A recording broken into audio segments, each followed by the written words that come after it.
대선 지자마자 2개월 만에 다시 출마하는 것도 놀랍지만 국회의원 자리가 정치인들끼리 바꿔먹는 무슨 군깃돌도 아니고 눈깔 사탕도 아니고 어떻게 이럴 수가 있나. 저는 참 있을 수 없는 일이다. 이재명 전 경기지사, 이재명 후보가 또 보여주는 모습도 저희는 좀 상당히 놀라운 지경인데, 사실 역대 대선 후보가 대선에 패배하고 나면 보통 최소한 1, 2년 정도의 공백기를 가져요. 휴식기일 수도 있고 아니면 뭐 자성을 하는 시간일 수도 있는데, 그러고 나서 한 2년 정도 지난 후에 다시 컴백하든가 아니면 아예 그냥 은퇴하든가 그런 모습을 보여왔는데, 이재명 후보는 지금 대선 진지 2달 만에 지금 그 재보선, 국회의원 재보선에 나오겠다고 했고, 근데 그 지역이 또 놀라운 게 인천이에요. 본인이 살던 또는 본인이 시장을 했던 성남도 아니고, 그 다음에 경기도도 아니고 인천을 나온다면서 위험을 정면 돌파하겠다는데, 이 지역이 또 텃밭이에요, 민주당에. 주변에서도 말렸다는데 이렇게 나오는 거 좀 어떻게 봐야 됩니까? 사실 뭐 정치 지도자들이 우리가 과거에 삼김을 비판도 많이 했습니다만은 결과적으로 보면 지금 삼김 시대 지도자들보다 다 못한 것이 못하죠. 아니냐 맞습니다. 하는 생각을 하게 되고요. 대표적으로 김대중 그 당시에 그 당 대표만 해도 본인이 낙선할 수 있는 비례대표 순번을 받아서 네. 오히려 비례대표의 당선을 많이 시킨다든지 그렇죠. 이런 선택을 했어요. 네. 21번이었던가요? 네, 맞습니다. 정확한 기억은 안 납니다만은 그래서 위험을 스스로 감수함으로써 네. 오히려 당의 사기를 올리고 또 당의 지지율을 높이는 이런 네. 모습들을 보여왔는데요. 지금 저는 뭐 대선 지자마자 2개월 만에 다시 출마하는 것도 놀랍지만 네. 아니 국회의원 자리가 정치인들끼리 바꿔먹는 무슨 공깃돌도 네. 아니고 눈깔 사탕도 아니고 어떻게 이럴 수가 있나. 어떻게 송영길 전 대표는 서울시장으로 본인이 인천에서 인천시장도 하고 인천에서 5선까지 하셨잖아요. 불출마 선언까지 하신 분이요. 참. 근데 서울시장으로 가고 그렇죠. 그것이 이제 내가 정말 당이 어렵기 때문에 기여하기 위해서 간다라고 한다면 또 이해할 수 있는 네. 부분이 있을 텐데 그것을 이재명 후보를 위해서 결국 안전한 지역구를 비워준다라고 네. 하는 것이죠. 저는 여기서 그러면 송영길 후보는 도대체 이재명 후보와 무슨 관계이길래 과거에 무슨 중세시대의 몸종도 아니고 네. 어떻게 이렇게 지역구를 비워주는 일이 네. 있느냐.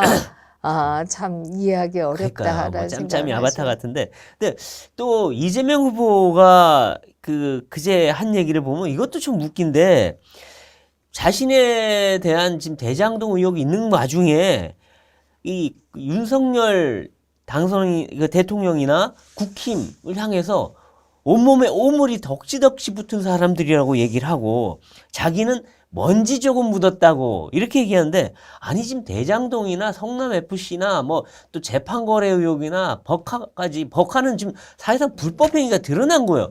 근데 먼지 한 톨 묻었고 상대는 오물이 덕지덕지, 이게 말이 되는 얘기인가 하는 생각이 들어요. 그러게요. 사실 이게 이제 협송의 시대이지 않습니까? 네. 매스미디어의 시대가 아니라 네로캐스트의 네. 시대라고 하는 네. 게 결국 끼리끼리 아는 사람들끼리 네. 계속 자신들의 신념을 강화시키고 네, 네. 뭐 이러는 형태들이 나와서 이게 이제 결국은 이 가짜를 진리로 오인하게 되는 네. 이런 것들이 사실 전 세계에 일부 나타나고 있는 현상이다. 네. 이런 얘기는 할 수 있는데요. 네. 그럼에도 대한민국 국민들은 저는 그 공론이라고 하는 게 있다고 그렇죠, 생각합니다. 있죠. 네. 그런데 특히 이제 최근에 뭐 재판 과정에서 나오는 녹취록 이런 것을 봐도 네. 상당히 뭐 책임이 있을 수밖에 없는 4천억 원대 녹취록들이 도둑질이라고 스스로도 네. 얘기했어요.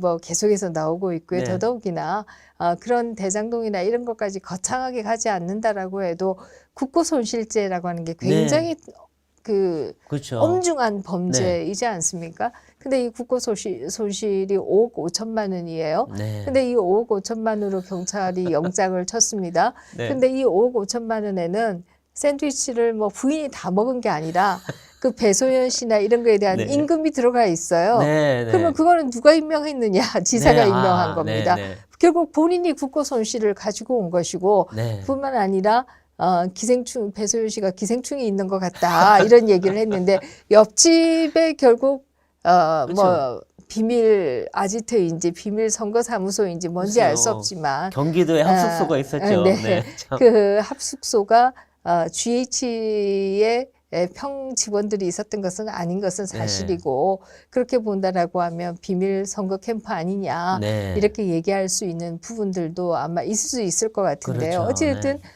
그쪽에서 먹은 것으로 지금 추정이 되고 있지 않습니까? 그렇죠. 이렇게 본다라고 하면 이 영장으로 압수수색이 이루어지고 영장을 받았다라고 하는 것은 법원이 수사할 만하다라고 해서 내준 그렇죠. 영장 아니에요?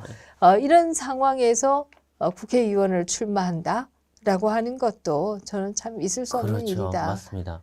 근데 그 지역에 지금 이제 국힘도 그러면 원래는 뭐 당내에서 이준석 대표가 나가라, 안철수 뭐 대표가 나가라 했는데 그거는 잘 안 되는 것 같고 지금 뭐 윤희숙 전 의원이 본인이 손을 일단 들었고 또 최원식 전 의원이라고 민주당 출신의 이재명 후보와 연수원 동기였던 절친이었겠죠. 그 사람들을 이제 내보낸 얘기가 나오는데 과연 이분들 내보내면 이재명 후보를 꺾을 수 있을까요? 뭐 저는 선거가 꼭 이기느냐 이것에 네. 꼭 의미가 있는 것은 아니다 이런 생각을 하고요. 또 다른 한편에 있어서는 저는 뭐 인천 계양구의 유권자 분들께서도 네. 저는 뭐 이런 부분에 대해서 충분히 인지를 좀 하시지 않을까 하는 네. 기대를 가지고 있습니다. 네. 사실 제가 지금 공천에 있어서 이게 무슨 공깃돌이냐 바꾸냐 네. 이렇게 비판을 했지만 국민의힘의 경우에도 이번 공천에 있어서는 분명히 비판받을 여지가 많이 있다 이런 네. 생각을 합니다. 우리가 그동안에 정치개혁 얘기하면서 공천의 민주화 이런 얘기들을 많이 했는데요. 네. 그런 면에서 본다라고 하면 지금 국민의힘의 경우에도 공천이 후퇴하는 것이 아니냐 이런 비판을 받을 여지는 분명히 있고요. 특히 이제 강원도의 경우에는 컷오프를 했다가 또다시 경선으로 갔다가 네. 민주당의 서울시도 네, 마찬가지죠. 맞아요. 컷오프를 했다가 또다시 경선으로 갔다가 그렇죠. 이게 역대에서 본 적이 없는 장면들입니다. 그래서 한국 정치가 한쪽이 무너지니까 다른 네. 쪽도 같이 무너지는 거 아니야? 이런 걱정도 사실 저는 좀 일부 하게 되고요. 네. 저는 여야 할 거 없이 좀 자성이 필요하다라는 네, 생각입니다. 그렇죠.